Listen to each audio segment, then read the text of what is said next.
ಇವತ್ತು ಅಂದರೆ ಜನವರಿ 26ಕ್ಕೆ ಸುಮಾರು ಕನ್ನಡ ಸಿನಿಮಾಗಳು ರಿಲೀಸ್ ಆಗಿವೆ. ಅವುಗಳ ಟ್ರೈಲರ್, ಟೀಸರ್ಗಳನ್ನು ನೋಡಿದರೆ ನೀವು ಯಾವ ಸಿನಿಮಾನ ನೋಡಬೇಕು ಅಂತ ಡಿಸೈಡ್ ಮಾಡಿದರೆ ಅದು ಯಾವುದು ಅಂತ ಕಮೆಂಟಲ್ಲಿ ತಿಳಿಸಿ. ಯಸ್, ಹಾಯ್ ಹಲೋ ನಮಸ್ಕಾರ, ನೀವು ನೋಡ್ತಾ ಇದ್ದೀರಾ ನನ್ನ ಪ್ರಕಾರ. ಇವತ್ತು ಅಭಿಜಿತ್ ಮಹೇಶ್ ಅವರು ಡೈರೆಕ್ಟ್ ಮಾಡಿ ದಿಗಂತ್ ಪಂಚಾಲೆ, ಲೂಸ್ ಮಾದ ಯೋಗಿ, ಅಚ್ಯುತ್ ಕುಮಾರ್ ಅವರು ಲೀಡ್ನಲ್ಲಿ ಆ್ಯಕ್ಟ್ ಮಾಡಿರೋ ಬ್ಯಾಚುಲರ್ ಪಾರ್ಟಿ ಸಿನಿಮಾನ ನೋಡ್ಕೊಂಡು ಬಂದೆ. ಸಿನಿಮಾದಲ್ಲಿ ನಂಗೆ ಏನೇನು ಇಷ್ಟ ಆಯ್ತು, ನಂಗೇನು ಕಷ್ಟ ಆಯ್ತು ಅಂತ ಕಂಪ್ಲೀಟಾಗಿ ತಿಳಿಸ್ಕೊಡ್ತೀನಿ. ವಿಡಿಯೋನ ಕೊನೆವರೆಗೂ ನೋಡಿ, ಇಷ್ಟ ಆದರೆ ಮಾತ್ರ ಸಬ್ಸ್ಕ್ರೈಬ್ ಮಾಡ್ಕೊಂಡು ಸಪೋರ್ಟ್ ಮಾಡಿ. ಸಿನಿಮಾದ ಬೇಸ್ ಸ್ಟೋರಿಲೈನ್ ವಿಚಾರಕ್ಕೆ ಬಂದರೆ, ಸಂತು ಒಬ್ಬ ಟಿಪಿಕಲ್ ಸಾಫ್ಟ್ವೇರ್ ಇಂಜಿನಿಯರ್.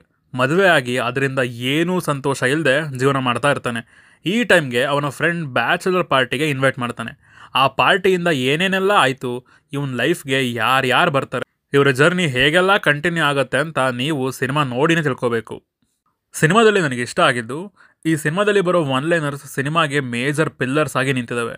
ಅವು ಇರೋದ್ರಿಂದಾನೇ ನಮಗೆ ಸ್ವಲ್ಪ ಎಂಟರ್ಟೈನ್ಮೆಂಟ್ ಸಿಗೋದ್ರ ಜೊತೆಗೆ ಆ ಸೀನ್ನ ಪರ್ಪಸ್ ಕೂಡ ಅದೇ ಫುಲ್ಫಿಲ್ ಮಾಡೋದು.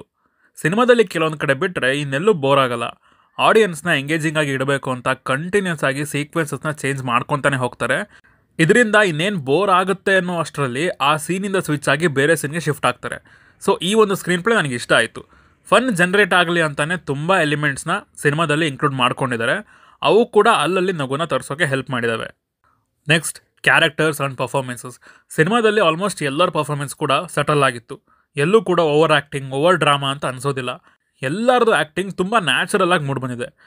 ಇನ್ನು ಕ್ಯಾರೆಕ್ಟರ್ಸ್ ಕೂಡ ಅಷ್ಟೇ, ಲಿಮಿಟೆಡ್ ಕ್ಯಾರೆಕ್ಟರ್ಸ್ ಇರೋದು. ಕತೆಗೆ ರಿಕ್ವೈರ್ಮೆಂಟ್ಗೆ ಎಷ್ಟು ಬೇಕೋ ಅಷ್ಟು ಕ್ಯಾರೆಕ್ಟರ್ನ ಇನ್ಕ್ಲೂಡ್ ಮಾಡಿರೋದು ತುಂಬ ಒಳ್ಳೆ ವಿಚಾರ. ಬೇಡದೇ ಇರೋ ಕ್ಯಾರೆಕ್ಟರ್ ಯಾವುದೂ ಇಲ್ಲ. ನೆಕ್ಸ್ಟ್, ಲೂಸ್ ಮಾದ ಯೋಗಿ. ಸಿನಿಮಾ ಒಂದು ಸ್ಪೀಡ್ನಲ್ಲಿ ಹೋಗ್ತಾ ಇರುತ್ತೆ. ಇವ್ರು ಎಂಟರ್ ಆದಮೇಲೆ ಅದರ ಗತಿನೇ ಬೇರೆ. ಹುಡುಗರು ಮತ್ತು ಯಾರೇ ಕೂಗಾಡಲಿ ಸಿನಿಮಾದ ನಂತರ ಇವರ ಆ್ಯಕ್ಟಿಂಗಿಗೆ ಒಳ್ಳೆ ಸ್ಪೇಸ್ ಅಂತ ಸಿಕ್ಕಿದ್ದು ಇಲ್ಲ ಅಂತ ಅನಿಸುತ್ತೆ. ಇವರ ಡೈಲಾಗ್ ಡೆಲಿವರಿ, ಕಾಮಿಡಿ ಟೈಮಿಂಗ್ ಎಲ್ಲದು ಸಖತ್ತಾಗಿ ವರ್ಕ್ ಆಗಿದೆ. ಸೆಕೆಂಡ್ ಹಾಫ್ನಲ್ಲಿ ಫುಲ್ಲು ಸ್ಕ್ರೀನ್ನ ಡಾಮಿನೇಟ್ ಮಾಡೋದೇ ಇವರು. ಈ ಒಂದು ಟ್ಯಾಲೆಂಟ್ನ ಒಳ್ಳೆ ಡೈರೆಕ್ಟರ್ಸ್ಗಳು ಒಳ್ಳೆ ಕ್ಯಾರೆಕ್ಟರ್ಸ್ನ ಬರೆದು ಯುಟಿಲೈಸ್ ಮಾಡ್ಕೊಳ್ಳಿ ಅಂತ ಕೇಳ್ಕೊತೀನಿ ಅಷ್ಟೇ. ಇನ್ನು ಸಿನಿಮಾದ ಸಿನಿಮ್ಯಾಟೋಗ್ರಫಿ ಮತ್ತು ಎಡಿಟಿಂಗ್ ಕೂಡ ಸಖತ್ತಾಗಿ ಬಂದಿದೆ. ಅವ್ರ ಎಡಿಟಿಂಗಲ್ಲಿ ಹಾಕಿರೋ ಎಫರ್ಟ್ಸ್ ಖಂಡಿತ ಸ್ಕ್ರೀನ್ ಮೇಲೆ ಎದ್ದು ಕಾಣಿಸುತ್ತೆ. ಇನ್ನು ಟೆಕ್ನಿಕಲಿ ಸಿನಿಮಾ ಇವಾಗಿನ ಸ್ಟ್ಯಾಂಡರ್ಡ್ಸ್ಗೆ ಇದೆ. ಇನ್ನು ಸಾಂಗ್ಸ್ ಮತ್ತು ಬ್ಯಾಕ್ಗ್ರೌಂಡ್ ಮ್ಯೂಸಿಕ್ ಡೀಸೆಂಟ್. ಇನ್ನು ಸಿನಿಮಾದಲ್ಲಿ ನನಗೆ ಕಷ್ಟ ಅಂತ ಅನಿಸಿದ್ದು ವೀಕ್ ಇವೆಂಟ್ಸ್. ಸಿನಿಮಾದಲ್ಲಿ ಇವೆಂಟ್ಸ್ ಇಲ್ಲ ಅಂತಿಲ್ಲ, ತುಂಬಾ ಇದ್ದಾವೆ. ಆದರೆ ಯಾವುದೂ ಕೂಡ ಸಿನಿಮಾಗೆ ಹೆಲ್ಪ್ ಮಾಡಿಲ್ಲ ಆ್ಯಂಡ್ ಜಾಸ್ತಿ ಇಂಪ್ಯಾಕ್ಟ್ ಕೂಡ ಮಾಡಲ್ಲ.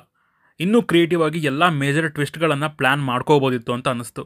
ಸೀನ್ ಮೇಲೆ ಸೀನ್ ಶಿಫ್ಟ್ ಆಗ್ತಾನೆ ಹೋಗುತ್ತೆ, ಬಟ್ ಯಾವುದೂ ಕೂಡ ಇಂಟ್ರೆಸ್ಟಿಂಗ್ ಆಗಿರಲಿಲ್ಲ. ಇವ್ರು ಬರ್ಕೊಂಡಿದ್ದ ಕೆಲವೊಂದು ಒನ್ ಲೈನರ್ಸ್ ಮತ್ತು ಜೋಕ್ಸ್ ಆ ಸೀನ್ಗೆ ಸ್ವಲ್ಪ ಪುಷ್ ನೀಡಿದೆ ಅಷ್ಟೇ. ನೆಕ್ಸ್ಟ್, ನಾನ್ ರಿಲೇಟಬಲ್ ಜೋಕ್ಸ್. ಸಿನಿಮಾದಲ್ಲಿ ತುಂಬ ಕಡೆ ಇವರು ಕ್ರಿಯೇಟ್ ಮಾಡಿರೋ ಜೋಕ್ಸ್ ಏನಿದೆ ಅದು ಒನ್ ಸೆಟ್ ಆಫ್ ಆಡಿಯನ್ಸ್ಗೆ ಮಾತ್ರ. ಈ ಬೆಂಗಳೂರು ಮೈಸೂರು ರೀಜನಲ್ಲಿ ಇರ್ತಾರಲ್ಲ, ಅವ್ರಿಗೆ ಬೇಗ ಕನೆಕ್ಟ್ ಆಗುತ್ತೆ.